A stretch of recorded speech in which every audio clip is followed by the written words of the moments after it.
esse tema diz respeito às duas áreas. Na área de adultos, a gente trabalha com doença pulmonar aguda há muitos anos, e o grande up do conhecimento dessa doença aconteceu depois da Segunda Grande Guerra, né? Lá na Guerra do Vietnã. Os doentes morriam, passaram a parar de morrer de insuficiência renal, começaram a morrer de lesão pulmonar aguda. E, por incrível que pareça, eu acho que nós temos mais de 50 anos de experiência no reconhecimento dessa doença, e até hoje não temos nenhum tratamento eficaz, exceto a estratégia ventilatória protetora que se desenvolveu nos últimos anos. Mas, como é uma doença extremamente prevalente e os conceitos mudaram um pouquinho nos últimos tempos, na tentativa de se abranger mais o diagnóstico, principalmente de prevenção da doença, espero que o Alexandre nos traga essas informações, principalmente para a área pré-UTI, né? Fase pré-ventilação mecânica, que eu acho que o mote dessa discussão pode um pouco estar centrado em melhorar, reconhecer fator de risco e definir quem é o paciente mais risco com possível lesão pulmonar aguda. Eu vou pedir para o Jefferson apresentar o Alexandre especificamente, já que foi ele que trouxe o Alexandre, para contribuir para esse Grand Round.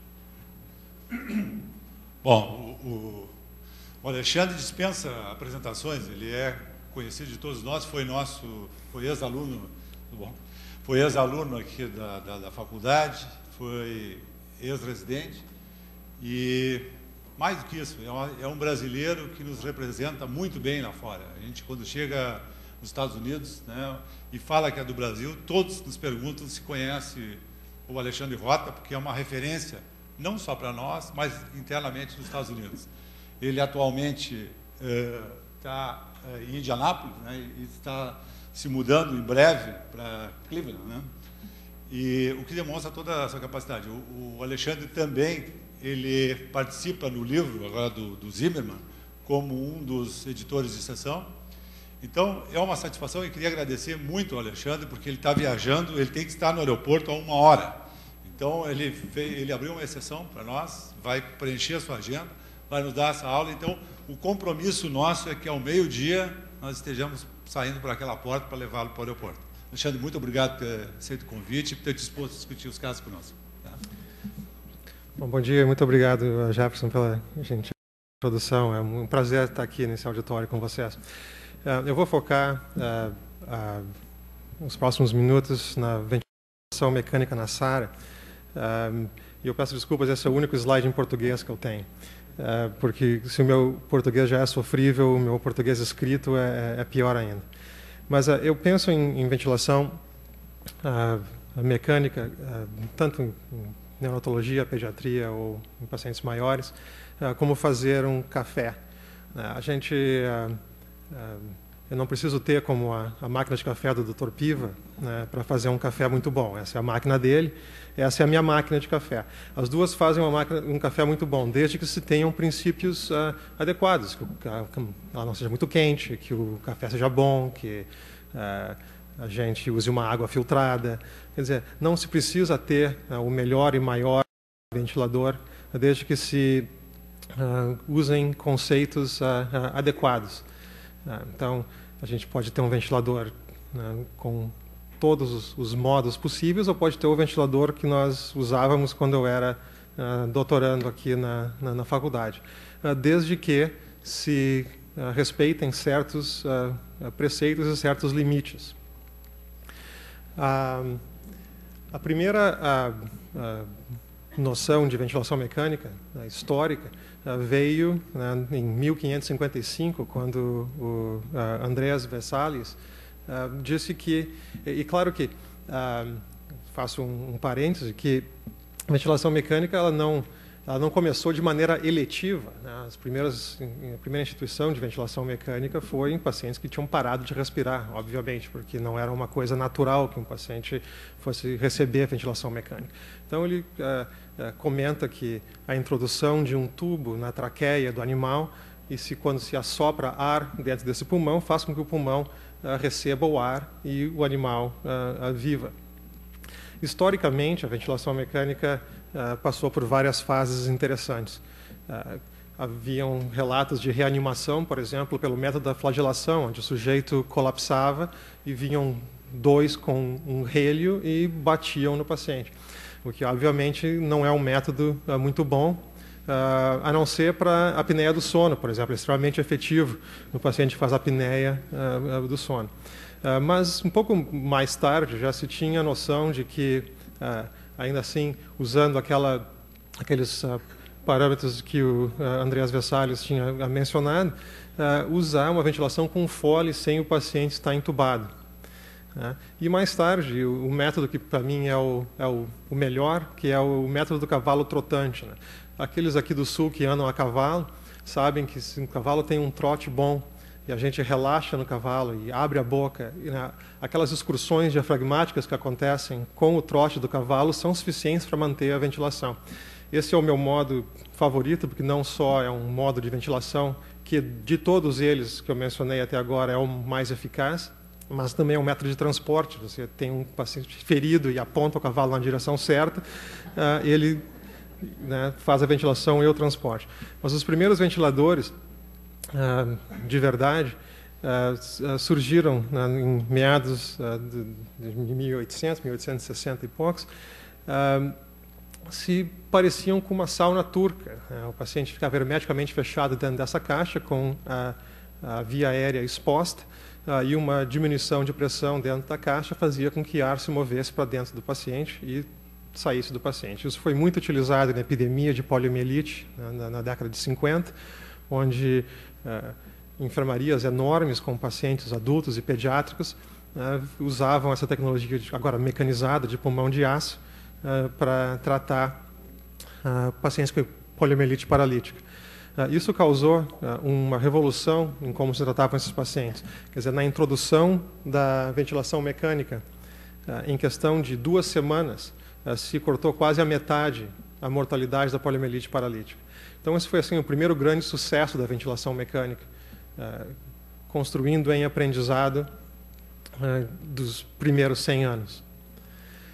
A ventilação mecânica do pulmão normal não coloca nenhum desafio ao intensivista, tanto pediátrico como o paciente adulto. São pulmões que têm uma tensão superficial homogênea, tanto faz ventilar esse paciente em um modo controlado a pressão ou volume, um PIP baixo, basicamente fisiológico. Esses são pacientes que são aqueles pacientes que têm cirurgia eletiva ou que têm uma falência respiratória neuromuscular, não têm doença pulmonar.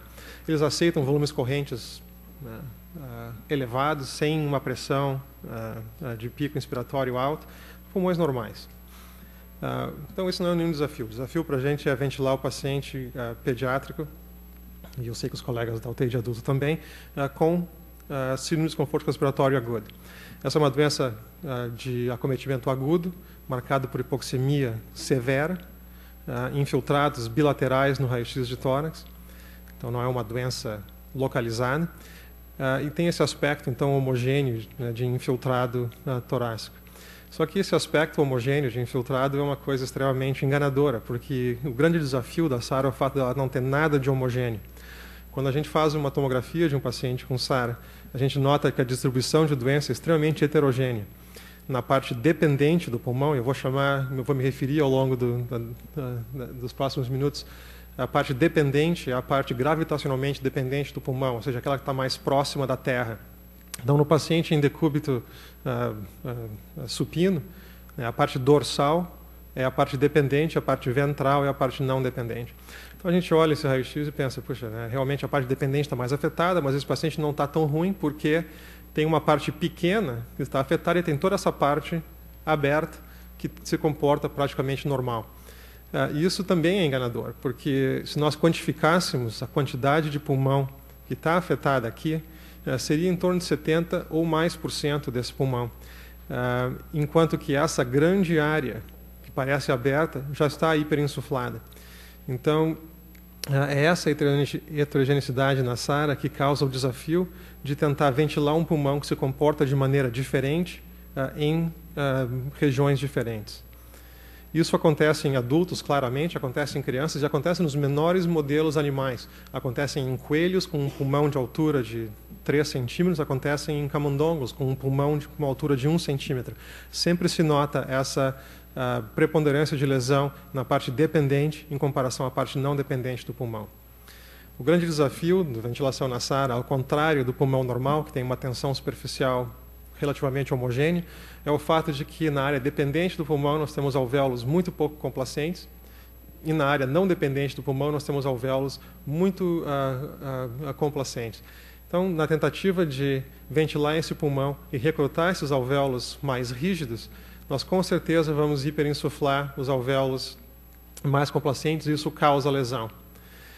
Um dos primeiros conceitos, né, comentávamos há muitos anos, era o conceito de barotrauma. Baros, pressão, trauma, né, o trauma por pressão. E isso há muitos anos se sabe que não é o grande fator de trauma na ventilação mecânica, em função de estudos que foram feitos há várias décadas atrás, mostrando que animais ventilados com pressões elevadas progressivamente, então uma pressão de 15, uma pressão de pico de 30, uma pressão de pico de 45, quanto mais alta a pressão, maior a lesão. Mas se nós colocássemos esses animais em um colete que impedisse a expansão desse tórax acima de um certo volume, independentemente da pressão que era submetida a esse animal, o animal não tinha lesão. Ou seja, não é a pressão que o alvéolo é submetido, mas sim o volume que esse alvéolo recebe, a capacidade de expansão desse alvéolo, ou um conceito mais moderno, então seria a pressão transpulmonar. Por exemplo, nesse paciente nesse animal que é ventilado com uma pressão de 45, se ele tem uma força de 45 que opõe essa pressão inspiratória, a pressão transpulmonar é baixa, há uma expansão pequena desse alvéolo e não há barotrauma. Então, nós temos que desligar esse conceito de que pressão é que causa a lesão. Se pressão causasse lesão, ninguém tocaria trompete, por exemplo, porque esse é um artigo clássico que mostra a pressão de via aérea de um trompetista que chega a 150 centímetros de água a cada vez que o trompetista assopra o trompete. Então, se fosse só a pressão que fosse importante, o trompetista morreria de barotrauma. Um outro conceito é o conceito de volutrauma. É o conceito onde a assimetria entre o comportamento de complacência de um alvéolo mais rígido e um alvéolo mais complacente faz com que, preferencialmente, um volume corrente se distribua ao alvéolo mais complacente, e isso pode causar, então, uma lesão que pode ser vista, né, em microscopia eletrônica, por exemplo. Nós podemos fazer, como nesse slide clássico do grupo da Califórnia, do John West, mostrando uma microscopia de superfície, né, da superfície alveolar, mostrando então fraturas nessa superfície alveolar. Esses são capilares alveolares, né, visto pelo lado alveolar, então mostrando ruptura com extravasamento de hemácias, extravasamento de material proteico, que sem dúvida vai inativar a surfactante e causar lesão. Então, esse conceito é bastante óbvio, o conceito de volutrauma. Um conceito um pouco menos óbvio e que foi muito avançado pelo grupo de Toronto é o conceito de atelectrauma.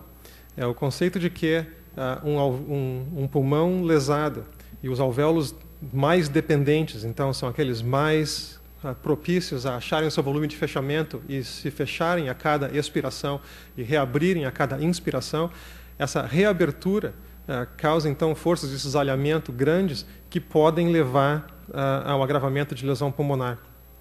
Esse é um modelo de SARA em porcos de 30 quilos, né, que seriam análogos a uma criança de 10 anos de idade aqui no sul ou de 3 anos de idade no Texas, mostrando uma pressão de via aérea média de 23, ou seja, uma pressão elevada, e um PIP de 15, que muitos achariam exagerado numa criança de 10 anos de idade. Mas o que a gente vê é que, para esse modelo, nesse momento, durante a expiração, se nota que a área mais dependente do pulmão se fecha e ela reabre novamente durante a inspiração. Esse fechamento e reabertura cíclico é que causa, então, a expressão de marcadores pró-inflamatórios e marcadores de lesão. O grupo de Toronto mostrou com elegância que um animal não ventilado não tinha um índice de lesão muito baixo. Um animal ventilado com um PIP de 0, ou seja, favorecendo o atelectrauma tem um alto índice de lesão, que a aplicação de um PIP inadequadamente baixo nesses animais não era o suficiente para atenuar a lesão, mas um PIP que causasse uma diminuição daquela oclusão e reabertura desses alvéolos favorecia, então, a diminuição do atelectrauma. Um outro conceito também avançado pelos colegas de Toronto e confirmados por vários laboratórios do mundo é o conceito de biotrauma. Esses, na verdade, é um slide clássico do Didier Dreyfus, na França, mostrando, e eu uso isso só de maneira ilustrativa, mostrando o que acontece em questão de minutos com um pulmão que está sendo ventilado de forma inadequada. Ele se torna demasiado necrótico, hemorrágico, e como todo o débito cardíaco passa pelo pulmão, aquilo que acontece no pulmão acaba tendo um efeito remoto. Um estudo clássico na literatura, avançado por um dos nossos colegas aqui presentes, Dr. Sérgio Pinto Ribeiro, mostra a expressão de citocinas e quimocinas inflamatórias em um modelo de lesão pulmonar aguda pela ventilação mecânica. Todos esses gráficos têm um comportamento um pouco estereotípico, então nós vamos pegar um fator de necrose tumoral alfa, mostrando a expressão do fator de necrose tumoral alfa em animais sadios, controle, aqueles ventilados com volumes correntes altos e PIP zero, ou seja, volutrauma e atelectrauma, mantendo uma expressão muito elevada, a atenuação da quantidade de fator de necrose tumoral alta quando reduzimos o volume corrente e uma atenuação maior ainda quando respeitamos, então, o volutrauma e o atelectrauma, usando um volume corrente reduzido e um PIP elevado. Hoje a gente sabe que é muito difícil um paciente entrar numa UTI pediátrica e morrer de insuficiência respiratória. Hoje a gente sabe que o paciente pode entrar em insuficiência respiratória e morre de insuficiência renal, insuficiência hepática, insuficiência cardíaca, falência de múltiplos órgãos. E uma teoria unificadora disso é que talvez o que aconteça no pulmão possa ter um reflexo no que acontece na periferia. Esse também são dados de Toronto, mostrando a apoptose em órgãos remotos, como o rim e o intestino, em animais ventilados com uma ventilação protetora ou não, mostrando então que na ventilação não protetora a morte celular em órgão remoto é muito mais importante, fazendo então que nós pensássemos que talvez uma teoria unificadora da lesão pulmonar aguda induzida pela ventilação mecânica em causando a lesão de múltiplos órgãos seja essa. Usando então esses preceitos teóricos avançados nas últimas décadas, se pensa que a ventilação mecânica deve evitar uma zona de distensão com o volutrauma e também evitar uma zona de colabamento e reabertura alveolar na zona de atelectrauma, que nós temos então uma zona bastante estreita para ventilar esses pacientes de forma segura. Vamos falar um pouco sobre alguns estudos básicos nessa área de ventilação mecânica. Esse é um estudo que nós fizemos há bastante tempo já, que eu boto aqui só para ilustrar o que acontece com parâmetros ventilatórios intuitivamente adequados em pediatras, por exemplo. Então, esse é um estudo com coelhos, onde nós pegávamos coelhos normais, induzíamos lesão por depressão de surfactante, recrutávamos esses animais e assinalávamos a diferentes modos de ventilação mecânica. Um modo que nós chamávamos de modo perdedor, que é um modo de volutrauma e atelectrauma, com PIP baixo, em volume corrente elevado. Um modo que era o modo do nosso neonatologista, né? Nós perguntávamos ao neonatologista, nós temos um paciente com 2,8 kg, com tal doença pulmonar, como nós ventilaríamos esse paciente? Um volume corrente 10 ml por quilo, um PIP não mais do que 10. Então, esse era o parâmetro. E uma estratégia de pulmão aberto, que é a estratégia do Marcelo Amato, hoje em dia utilizada em muitas UTIs no mundo inteiro, e uma ventilação de alta frequência. O que se via é imediata deterioração da oxigenação nos animais ventilados com uma ventilação nociva, uma progressiva deterioração naqueles animais ventilados com dogma, né? E naqueles animais onde a ventilação mecânica era titulada para aquela doença, naquele momento, usando um PIP adequado e um recrutamento adequado e uma ventilação com volumes correntes reduzidos na tentativa de proteger do valotrauma. A ventilação convencional protetora e a ventilação de alta frequência tinham performances praticamente idênticas. A gente pode pensar assim, poxa, mas a ventilação de pulmão aberto tinha uma oxigenação pior do que a alta frequência, mas se vocês notarem que esses animais tinham hipercapnia permissiva, e se nós corrigirmos a equação do gás alveolar ajustando aquela hipercapnia, a gente se dá conta que, na verdade, a oxigenação desses dois grupos de alta frequência e de pulmão aberto ou ventilação protetora era idêntica. A mensagem é que o que se faz em ventilação mecânica tem um impacto significativo em questão de minutos no desfecho da patologia pulmonar. Esse é um animal controle, esse é um animal lesado, ventilado por 4 horas com parâmetros nocivos, e esse é um animal ventilado por 4 horas com aquele grupo intermediário, e um animal ventilado por 4 horas com uma estratégia protetora com uma alta frequência. Ou seja, dependendo da estratégia utilizada, o desfecho pulmonar muda dramaticamente. A ventilação mecânica hoje em dia não pode mais ser vista como algo que a gente faz enquanto a gente espera que a doença de base resolva. Ela é uma estratégia de tratamento e ela pode induzir a piora de lesão ou facilitar a melhora. Esse é o artigo clássico do Marcelo Amato, que tem colaboração de colegas aqui no Sul também, que foi o primeiro trabalho no mundo a mostrar que algo que se faz na ventilação mecânica, na SARA, muda o desfecho.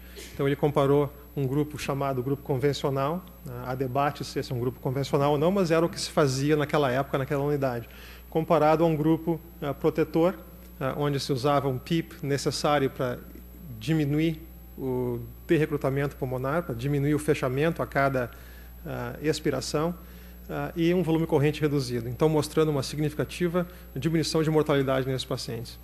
Na América do Norte, o pessoal tem muita dificuldade em acreditar em qualquer coisa que seja feita fora da América do Norte, então fizeram um estudo que não randomizaram o PIP nesse estudo, randomizaram basicamente pacientes a receberem 2 intervenções. Uma intervenção era um aumento do volume corrente a 12 ml por quilo e uma diminuição do volume corrente a 8 ml por quilo. E isso mostrou, então, também uma redução de mortalidade em pacientes ventilados com volume corrente reduzido. Eu vou mudar um pouco a página, porque eu sei que há um grande entusiasmo pelos colegas da pediatria agora aqui, pela ventilação de alta frequência.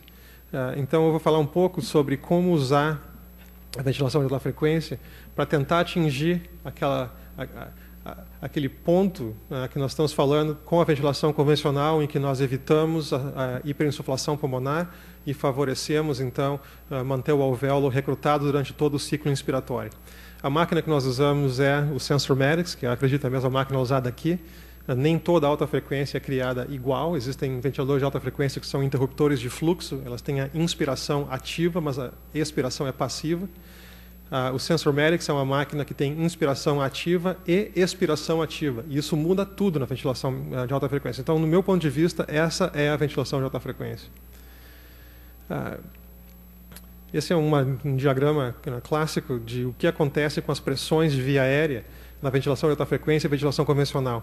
Quando nós medimos a amplitude de pressão na máquina, na ventilação convencional, a oscilação de pressão é muito alta.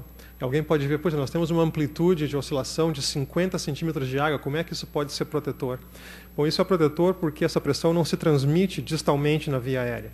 Se nós medimos a pressão na ponta do tubo endotraqueal, há uma atenuação significativa dessa pressão. Se nós pudéssemos medir essa pressão no alvéolo ou na pleura, essa oscilação de pressão seria muito pequena, ao contrário do que acontece na ventilação convencional, onde uma onda de gás entra nesse pulmão e isso gera uma pressão, e essa pressão é muito equivalente tanto na máquina, quanto no tubo endotraqueal, quanto na pleura. Seria como se a ventilação convencional tivesse esses picos e vales, e a ventilação de alta frequência vivesse em uma área muito mais restrita. Um dos fatores que são atraentes em relação à ventilação de alta frequência é o fato de que a oxigenação e a ventilação são desacoplados, ou seja, eu consigo manejar a eliminação de dióxido de carbono desse paciente, independentemente do estado de oxigenação do paciente. Aqui nós vemos, por exemplo, um aumento de pressão de via aérea média, modifica muito pouco o meu PCO2, mas recruta esse pulmão. Isso fica bastante óbvio, a diferença física, né, da ventilação de alta frequência com a ventilação convencional, quando a gente mostra um filme como esse, onde nós temos um pulmão lesado de coelho, sendo ventilado por ventilação convencional, com um PIP inadequadamente baixo, então esse pulmão se colapsa a cada expiração. E alguém diria assim, poxa, isso não é justo, quer dizer, nós estamos em um pulmão fora da parede torácica, que tem toda a capacidade de recolhimento, com um PIP inadequadamente baixo, mas isso realmente é só para ilustração, para mostrar que o pulmão, em situações adversas, pode se colapsar a cada expiração e pode se abrir a cada inspiração. Mas isso é para mostrar o contraste com a ventilação de alta frequência, onde o pulmão, uma vez aberto, ele oscila abertamente.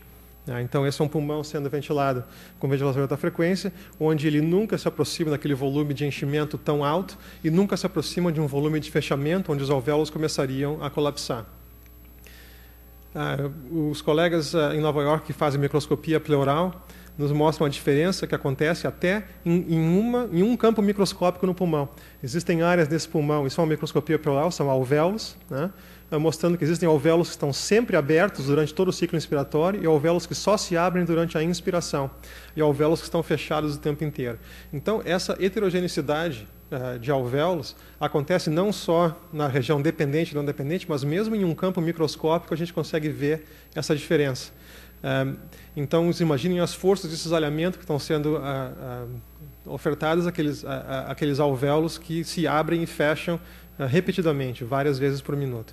E isso é muito diferente do que acontece, por exemplo, na ventilação de alta frequência, como os alvéolos nunca se aproximam daquele volume de fechamento, usando pressões adequadas, eles basicamente oscilam abertamente. Então, fica muito mais fácil de ventilar esses alvéolos naquela zona de segurança.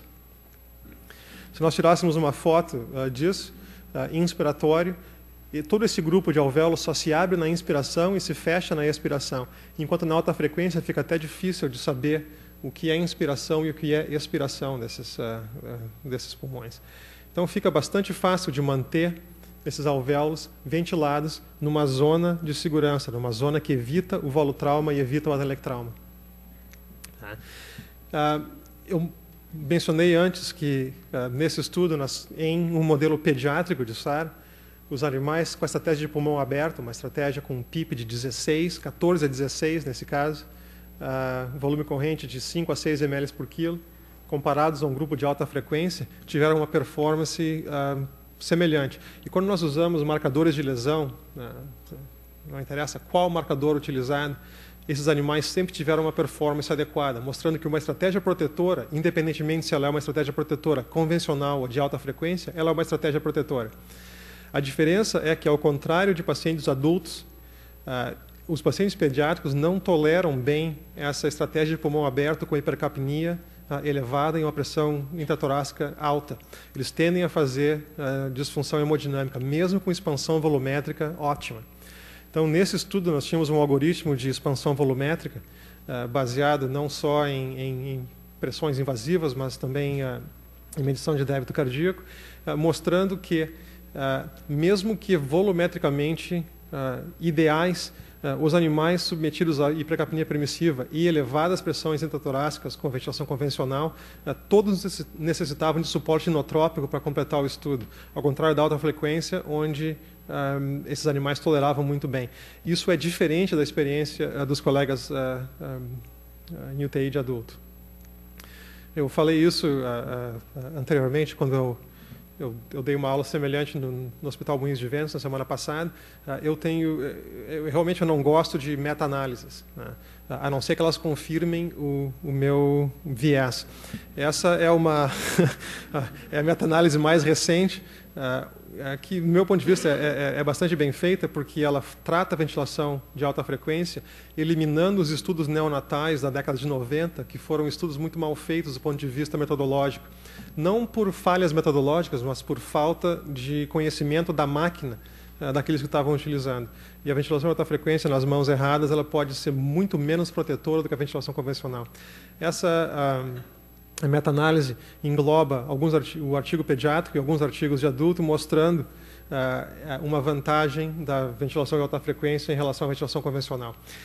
O problema que a gente sofre em relação à alta frequência em pediatria é o fato de que hoje em dia nos Estados Unidos se considera antiético que se aloque, que se randomize pacientes a não receberem alta frequência se cheguem em UTI com SARA. E isso, então, esse viés faz com que seja muito difícil fazer um estudo definitivo em pediatria mostrando a superioridade da ventilação de alta frequência. A minha impressão é que a alta frequência é uma ventilação protetora, é alguma coisa que nós utilizamos quando nós não conseguimos mais fazer a ventilação protetora com a ventilação convencional, mas ela não é mais protetora do que a ventilação convencional. Então, uma ventilação protetora, ou ela é protetora ou não é protetora, né? Uma não tende a ser mais protetora que a outra. E numa era de ventilação convencional protetora, fica muito difícil de mostrar que uma outra metodologia seja superior a ela. Então, alguns desses estudos pecam por compararem a ventilação de alta frequência com uma ventilação convencional que não é tão adequada. E por isso até a vantagem da alta frequência. Mas existem coisas que a alta frequência me permite fazer que outras tecnologias não me permitem tão facilmente. Uma delas é usar a curva de esterese pulmonar para recrutar o pulmão. Então a gente sabe que o pulmão, ele submetido a pressões progressivas, ele chega a um ponto em que ele abre. Se a gente olha aqui em cima, esse pulmão agora está começando a abrir, e a gente pode levar o pulmão até o seu volume total e depois trazer essa pressão abaixo, e uma pressão que anteriormente, uma pressão de 6, por exemplo, que era inadequada para abrir esse pulmão, quando o pulmão é aberto, ela é adequada para manter o pulmão aberto. Então, isso se faz na alta frequência. Aqui essa é uma curva que parece muito com aquela curva anterior. Essa, na verdade, é uma curva de oxigenação por pressão de via aérea média. Então, ao se aumentar a pressão de via aérea média, se acha um ponto onde o paciente recruta, e esse pulmão, então, agora aberto, a pressão de via aérea média pode ser reduzida, até o ponto em que uma pressão que antes era inadequada para manter o pulmão aberto, agora o é. O recrutamento pulmonar acontece de maneira bastante rápida, principalmente na oscilação. Se aplica uma pressão de distensão estática, por exemplo, nesse pulmão, em questão de segundos, o pulmão recruta. E esse recrutamento continua por alguns segundos. Nós estamos já a 15 segundos dentro desse recrutamento e ainda haviam áreas mais dependentes que são mais lentas a recrutar. Mas uma vez que é aberto, esse pulmão tende a se manter aberto até que não. Né? Um cartoon que ilustra esse conceito é a pressão de via aérea média, uma manobra de recrutamento dinâmica por alguns segundos e o retorno àquele patamar de pressão. E se nós estivéssemos medindo o volume pulmonar, a gente vê que esse volume aumenta durante o aumento de pressão, que é uma coisa óbvia, e que ao retornar a pressão para aquele mesmo patamar, houve um ganho de recrutamento pulmonar. Essa elevação de volume pulmonar são alvéolos que foram recrutados. Isso é uma representação diagramática do que acontece aqui. Eu vou mostrar para vocês um pulmão lesado, que está só pendurado. Ele vai ser ventilado agora com uma pressão de via aérea média absolutamente inadequada, uma pressão de 5. Então, claramente, o pulmão está oscilando, mas ele está completamente fechado. Agora nós vamos elevar essa pressão de via aérea média a uma pressão de 15, e o pulmão ele não abre, ele está oscilando, mas ele está oscilando fechado. E nós vamos fazer, então, a manobra de recrutamento, que é elevar essa pressão de via aérea média de 15 a 25 centímetros de água. E, imediatamente, esse pulmão reabre, né? E em alguns segundos nós vamos voltar para aquela frequência, para aquela pressão, desculpe, de 15, que antes era inadequada para abrir o pulmão, mas agora é mais do que o suficiente para manter esse pulmão aberto. Então é isso que a gente pensa em ventilação de alta frequência, né? Na tentativa de rapidamente recrutar esse pulmão. E quando se desconecta o paciente, fazer sucção ou alguma coisa do gênero, ou mudar de ventilação, o pulmão colapsa novamente. Então, existem pacientes em UTIs pediátricas, por exemplo, que são principalmente UTIs que têm uma mentalidade de turno, né, onde o teu horizonte são 12 horas. Né? E a gente combate muito essa mentalidade, porque um horizonte de 12 horas propicia aquilo, bom, eu vou fazer alguma coisa e depois é problema de outro. Entendeu?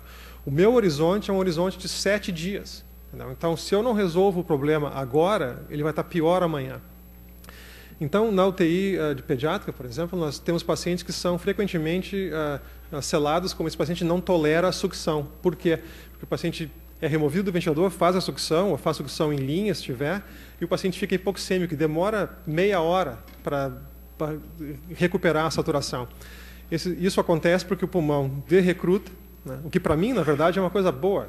O derrecrutamento desse pulmão faz com que secreções se movam para a parte central da via aérea, onde eu agora consigo fazer a sucção com o tubo endotraqueal. O problema é se nós não reabrirmos esse pulmão e simplesmente colocarmos de novo no oscilador, o pulmão vai oscilar fechado, ao contrário da ventilação convencional, onde na primeira inspiração o paciente... obrigado.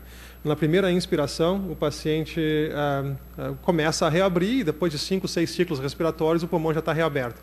Na oscilação o pulmão pode ficar fechado. Então eu sempre faço essa manobra de recrutamento. A minha preferência é fazer uma manobra de insuflação dinâmica. A preferência dos colegas em Boston, por exemplo, é fazer uma manobra progressiva ao longo de 1 ou 2 horas. Eu acho que é uma questão de preferência, como pessoa que gosta de Coca-Cola, outra gosta de Pepsi-Cola. Mas o fato é que, independente disso, uma pressão de via aérea média de 15, dependendo do estado no qual ela é aplicada ao pulmão, ela pode ser suficiente para manter esse pulmão aberto ou insuficiente para abrir o pulmão. E é nessa zona que a gente vive na alta frequência. Claro que, às vezes, a lesão pulmonar continua, progride, apesar dos nossos esforços de proteção. E quando tudo mais falha, a circulação extracorpórea por membranas é a nossa grande rede de segurança. Nós temos a facilidade de fazer isso nos Estados Unidos. Hoje em dia, os casos neonatais diminuíram muito em função do surfactante, óxido nítrico e ventilação prona e ventilação em alta frequência. Mas em pediatria existem aqueles casos em que não há solução e o que a gente precisa realmente é tempo. E o ECMO nos dá tempo. Esse é um caso de canulação no pescoço, um paciente de 1 mês de idade, mostrando então uma canulação veno-arterial. Então ela dá suporte cardíaco e suporte respiratório. Esse paciente, além da SARA severa, tinha uma disfunção cardíaca bastante grande. A grande maioria dos casos de SARA pura nós conseguimos fazer com catéter de duplo lumen venoso. Então faz um ECMO venovenoso, que é muito mais seguro, muito mais fácil de fazer, e promove alguma oxigenação e muito boa remoção de gás carbônico. O que se vê, então, é uma necessidade tecnológica bastante maior, né? Envolve mais gente na beira do leito e mais equipamento, e claro, é uma tecnologia cara. Eu vou passar os próximos minutos falando do futuro. Eu tinha esse slide há alguns anos atrás, pensando no futuro, e hoje em dia a gente vê que Xangai e Dubai se parecem muito com isso. Nós vamos ter que arranjar um outro slide do futuro. Mas eu quero falar assim, basicamente de o que eu acho que está na beira, na curva que está à nossa frente, em termos de UTI na pediatria. Em primeiro lugar, são uma melhor monitorização do pulmão. É claro que é muito bonito mostrar uma tomografia. Eu sei que o meu amigo Marcelo Amato leva os pacientes, João, leva os pacientes para a tomografia e volta para a tomografia, e leva para a tomografia e volta para a tomografia. Quer dizer, os pacientes mais severos são aqueles que eu menos tenho entusiasmo em fazer uma viagem até a tomografia. Então, a gente precisa de coisas melhores à beira do leito para melhorar essa monitorização. O grupo de São Paulo colaborou bastante com o pessoal da Dixtal com a impedância elétrica, a tomografia de impedância elétrica. E eles têm condições de fazer isso em animais pequenos, por exemplo. Isso, na verdade, é uma cinta que é colocada ao redor do tórax, e essa cinta tem eletrodos e emissores. Então, eles emitem uma corrente elétrica e sentem a corrente elétrica, e a partir disso pode fazer um mapa da impedância através desse tecido. Então, a impedância de um tecido que é colapsado e cheio de água, o pus, é diferente de um tecido que é cheio de ar, por exemplo. E com isso se consegue fazer um mapa desse pulmão na beira do leito sem radiação. Eles conseguem fazer isso em coelhos, conseguem fazer isso em porcos. Então, esse é o cinto, ao redor do tórax. Conseguem fazer isso em cavalos, o porquê eu não sei. Conseguem fazer isso em humanos. Mas eu brinquei com esse aparelho, é uma coisa fantástica. Esse cinto de impedância nos mostra, então, um gráfico da impedância elétrica do pulmão, e dependendo do estado de inspiração ou expiração, a gente consegue realmente ter uma noção de se tem mais ar ou menos ar no pulmão, se existem áreas que estão fechadas ou não fechadas, e esse equipamento à beira do leito seria muito proveitoso para o intensivista que está tentando titular a pressão de via aérea média, ou o PIP, de um paciente na tentativa de manter o pulmão aberto e evitar aquela lesão de fechamento. Uma grande parte da minha carreira foi gasta em a ventilação líquida. Eu me mudei para Buffalo, em Nova York, na década de 90, para tentar entender melhor as aplicações da ventilação líquida. Eu via, antes de ir para os Estados Unidos, filmes ou fotos, com um ratinho submerso dentro de um perfluorocarbono. E eu via também essas fotos de crianças submersas nesse... Isso não tem nada a ver com ventilação líquida, na verdade. São cientistas russos estudando crianças que eles estão colocando dentro d'água, não tem nada a ver, mas na minha cabeça era assim. Mas, na verdade, a ventilação líquida parcial, pelo menos que é o que nós fazíamos em Buffalo, ela usa uma substância, um perfluorooctylbromide, que é uma substância transparente, mas radiopaca. Ela é colocada no tubo endotraqueal, ela enche todo o pulmão do paciente, e como ela é radiopaca, então vocês veem um pulmão aqui cheio de líquido, um menisco desse líquido. E isso é uma coisa que nós estudamos bastante. O grupo de Toronto estudava, o grupo de Buffalo estudava, o grupo da Filadélfia estudava, e o grupo de Michigan estudava. Então eram centros de excelência nisso. Notava-se que essa substância que se achava era inerte tinha poderes farmacológicos, o que foi a morte dessa substância, porque se a substância tivesse um efeito inerte, ela seria um equipamento e não uma droga. E como ela tem um efeito biológico, ela atenua a inflamação, ela passa a ser uma droga. E o patamar de aprovação de drogas nos Estados Unidos, ele exige que ela seja melhor do que a alternativa. Enquanto que um equipamento, como um ventilador, ele tem que ser não pior do que a alternativa. Então, quando se descobriu, e infelizmente foi descoberto em conjunto no nosso laboratório, no laboratório na Filadélfia, que esse líquido não era inerte, isso então causou um nível de exigência que fez com que a companhia que financiava a aprovação dessa droga quebrasse, e isso então estagnou a pesquisa nessa área. Mas marcadores de lesão eram atenuados, crianças prematuras tinham uma melhor oxigenação, até que se fez isso em ventilação de adultos. A companhia decidiu que o grande mercado seria o mercado adulto. Eles fizeram um estudo em adultos com SARA, mostrando que não só a ventilação líquida não foi protetora quando feito nesses pulmões maiores, como aumento de complicações e um pequeno aumento de mortalidade. Então isso foi suficiente para que fossem encerradas as pesquisas, no meu ponto de vista, em um grupo que não era o ideal para essa tecnologia. Quanto menor o pulmão do paciente, mais fácil é de se fazer ventilação líquida. Mas numa época em que ventilação protetora já estava em evidência, o que a gente sabe é que a ventilação líquida ela é uma ventilação protetora.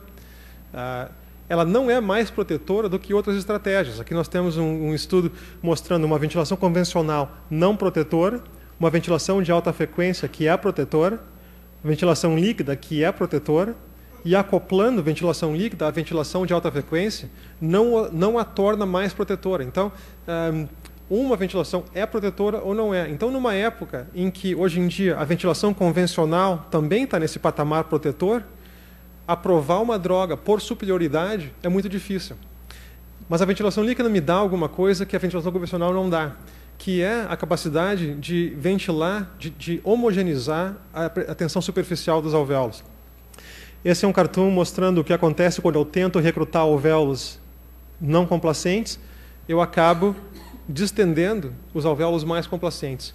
Com o líquido, a pressão de distensão ela é proporcional à altura da coluna de líquido. Então, os alvéolos que mais necessitam de distensão, aqueles mais dependentes, são aqueles que são mais distendidos.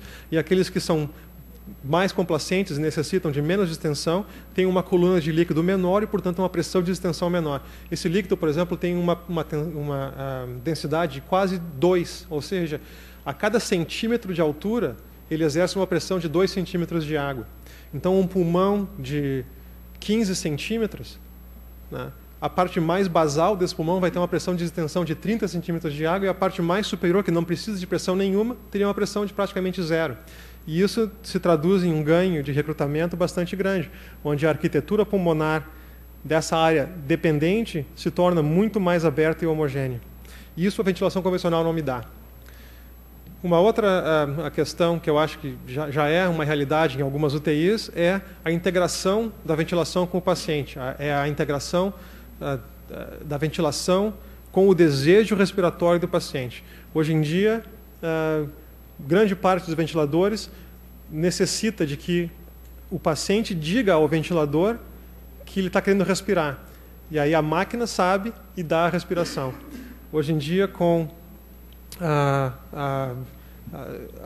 sensores, né, no diafragma, a gente consegue tentar fazer com que esse círculo seja muito mais preciso. Claro que, idealmente, uma máquina leria, né, o tronco cerebral do paciente e dizia: o tronco cerebral quer respirar, e sincroniza com a máquina, mas nós não estamos lá ainda. Nós estamos na fase em que um catéter colocado por via transesofágica, que senta na altura do diafragma, usa impulsos elétricos para então dizer para o ventilador que o paciente quer respirar. Então, eu acho que esses são alguns dos progressos que eu acho que já estão entrando em UTI.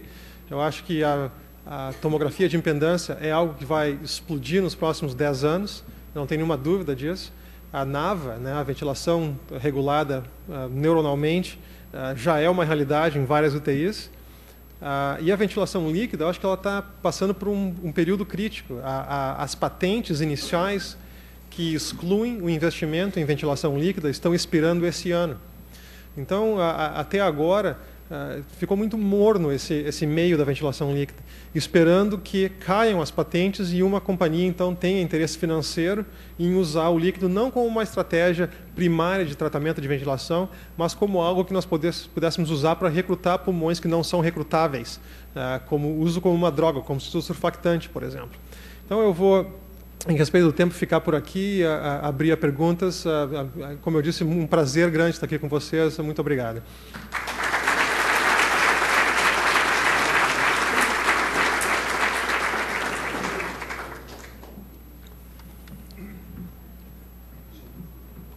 Bom, agradecemos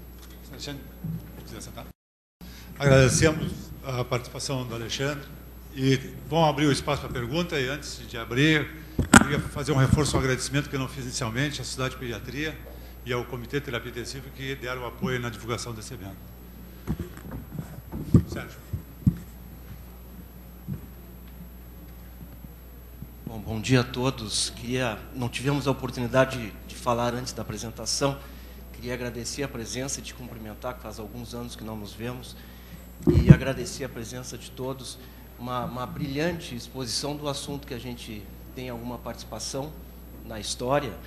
E só uma questão de conceito, Alexandre. Nós passamos a chamar de ventilação protetora algo, e eu acho que esse termo, e eu já estou mais velho, eu posso filosofar um pouquinho hoje em dia, de que eu acho que não é uma ventilação protetora. Eu chamaria a ventilação que nós utilizamos hoje de ventilação não iatrogênica. Porque o que nós fazíamos, e tu mostrasse o Mark 7, o que nós fazíamos naquela época, nós destruíamos pulmões. E o que a nossa participação naquela época em Toronto, ela foi de demonstrar que a ventilação mecânica é uma arma quando utilizada de forma errada. Então, o que nós tivemos a oportunidade de mostrar naquela época é que pulmões normais eram destruídos por ventilação mecânica daquele tipo que nós usávamos. Então, apenas um conceito que é difícil de passar esse termo, né, mas eu acredito que seja a ventilação não iatrogênica. E realmente, o que tu mostraste está muito difícil de mostrar diferenças entre técnicas hoje em dia, depois que nós aprendemos a não lesar o pulmão. Agradeço mais uma vez a tua presença aí.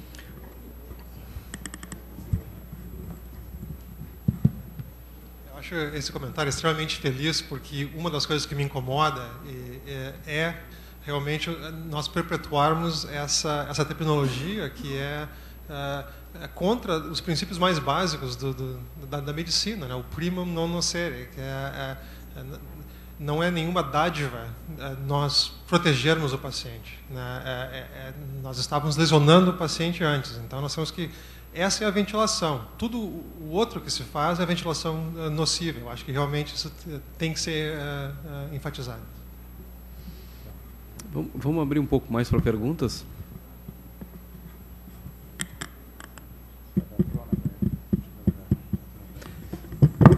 Alexandre, enquanto não vem outra pergunta, se fala sempre de técnica sofisticada, mas tem uma coisa que tem se falado muito, tem se demonstrado, que é a inclusão de novos alvéolos na ventilação, que é a posição prona. Eu queria que tu fizesse algum comentário, né, sobre indicações e a tua visão em relação a essa manobra que é tão simples, né, e que pode ser muito efetiva. É uma manobra tão simples porque, né, quando eu olho a tua UTI, eu vejo pacientes que conseguem virar com uma mão. Mas é uma manobra extremamente difícil numa UTI onde está tratando com pacientes de 150 a 200 quilos de peso. Então, ela é uma manobra que, obviamente, ela tira vantagem do fato de que nós estamos, então, mudando a parte dependente do pulmão de uma parte dorsal para uma parte ventral. Do ponto de vista de biologia evolutiva, né, não faz sentido que um mamífero que evoluiu de caminhar em 4 patas com o tórax voltado para a terra seja ventilado no momento de mais vulnerabilidade nas suas costas, né? Então, a manobra de posição prona é algo que é frequentemente utilizado em UTI pediátrica, até pela sua facilidade de fazer.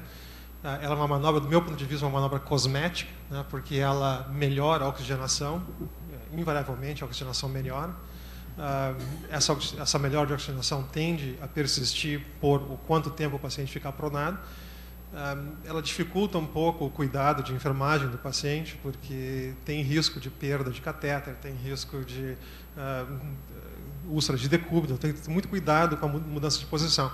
Mas num paciente onde nós temos a grande dificuldade de oxigenação, essa é uma das primeiras manobras que são feitas, porque ela usa a força da gravidade para ajudar no recrutamento e ela não custa tanto quanto o óxido nítrico surfactante. Então ela é bastante usada. Infelizmente, os estudos que usam mortalidade como desfecho não mostram uma diminuição de mortalidade, mas é algo que nos propicia oxigenar o paciente com menos força no ventilador.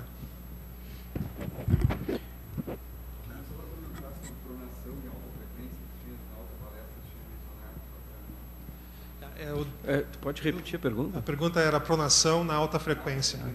A pronação na alta frequência é um pouco complexa, porque pronar o paciente na alta frequência pode dar tudo certo ou pode fazer com que o paciente faça uma hipercapnia significativa, porque a absorção, como eu vou dizer, o fato da parte mais móvel do tórax estar em contato com um colchão, que muitas vezes é bastante macio, pode causar então uma absorção de energia grande que faça a eficiência da alta frequência diminuir. Então, às vezes acontece onde o paciente é pronado e os pacientes fazem uma hipercapnia bastante significativa. Então, não é uma proibição de pronar o paciente na alta frequência, mas é uma coisa que a pessoa tem que estar atento, porque os parâmetros de alta frequência frequentemente mudam, até porque também pelo peso do tórax, né, pelo peso do paciente agora na parte mais móvel do tórax, muitas vezes é necessário um aumento de amplitude para que tudo se mantenha estável. Eu queria perguntar para o Alexandre o seguinte: a gente ouve falar em ventilação de alta frequência há muitos anos, né? E, no entanto, pelas vantagens que tu colocaste aqui, até hoje não foi incorporada a ventilação mecânica como uma prática de rotina. Existe algum ensaio clínico que compara com a estratégia protetora atual? Tu achas que é um investimento que um hospital deve fazer em ventilação de alta frequência?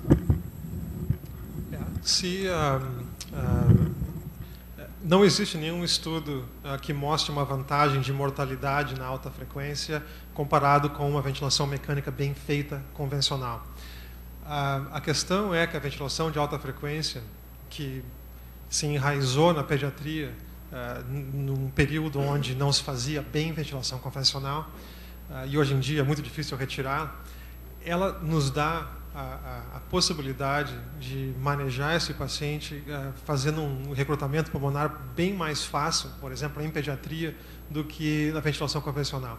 Então, do ponto de vista de alocação de recursos, ela é mais uma estratégia que pode ser usada. Se eu tivesse uma UTI de 10 leitos, a primeira coisa que eu faria era ter 10 bons ventiladores convencionais, que fossem os mesmos, que fossem idênticos, para que não houvesse variação entre o que o plantonista A e o plantonista B interpretam da máquina. E depois, né, o luxo seria então ter uma máquina que fizesse aquilo. E também dividir recursos, quer dizer, talvez a neonatologia tenha uma máquina, a UTI pediátrica tenha outra, a UTI de adulto tenha outra, e que haja um intercâmbio. Porque é muito difícil que numa UTI de 10 leitos, que 3 pacientes ao mesmo tempo fossem necessitar absolutamente serem ventilados com aquela estratégia. Eu queria só fazer um comentário em relação ao que colocasse, né? É que até agora, até o ano passado, nós colocávamos pacientes com síndrome de desconforto respiratório dentro de uma mesma definição, de um mesmo conjunto. Depois da revisão dos conceitos da definição de Berlim, que está completando um ano hoje, se divide o síndrome de desconforto respiratório em leve, moderado e grave.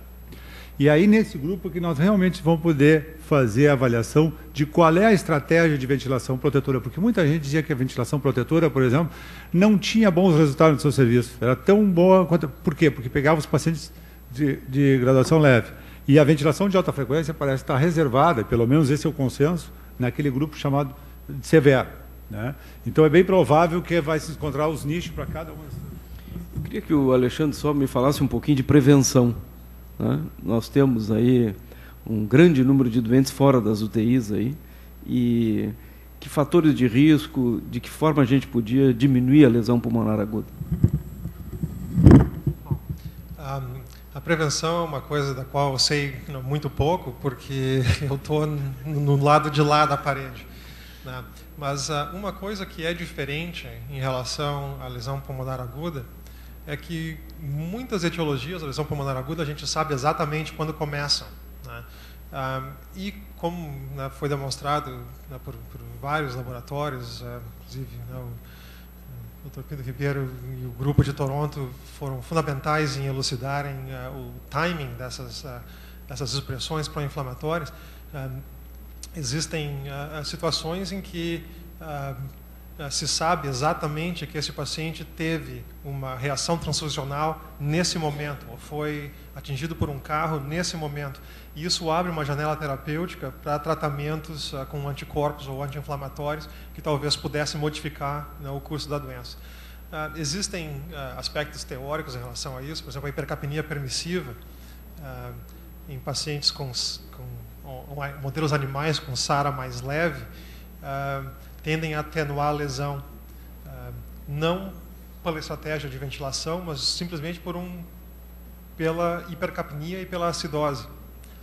Quando se aplica isso pós-lesão em um modelo mais severo, já não se tem tanto sucesso. Então, existem questões farmacológicas que talvez tenham um lugar na SARA, mas, basicamente, do ponto de vista de quem olha do lado de cada parede, é estar alerta, né, às rápidas modificações desse paciente e não piorar a coisa, né? Muitas vezes a gente chega, o paciente veio de uma outra instituição e as cartas são dadas no momento da primeira atenção. Então, se o paciente recebeu 12 horas de ventilação nociva, hipovolêmico, chocado, acidótico, não interessa que ele vá para o Boston Children's Hospital, porque eles não fazem mágica lá como a gente não faz aqui na UTI. Entendeu? Bom, acho que nós vamos ter que encerrar. Então tá. Então, antes de encerrar, não, eu queria, antes de encerrar, agradecer. Eu achei extremamente didática. Parabéns, Alexandre. Eu achei dar uma aula de lesão pulmonar aguda, a gente que precisa às vezes reunir esses conceitos todos. Espero que tu voltes mais vezes aqui ao Grand Round. Eu sei que tu tens um time de saída aí. Se tu quiseres te despedir do pessoal, por favor, use o microfone. Nós vamos em seguida depois passar para a premiação dos estudantes do grupo da Semana Acadêmica, Semana Científica, desculpe, que o Brasil vai coordenar. Então, brevemente, só agradecer a presença, né, de muitas caras conhecidas e algumas que eu estou conhecendo hoje. agradecer ao Jefferson o convite para estar aqui com vocês e a hospitalidade. Agradecer a Kátia Juno e o pessoal do Moinhos de Vento, que na verdade foram quem propiciaram a minha vinda a Porto Alegre na semana passada para um outro evento. E dizer que é um grande prazer estar aqui com vocês. Esse sempre tem um cheiro da nossa casa. É muito bom estar aqui. Muito obrigado.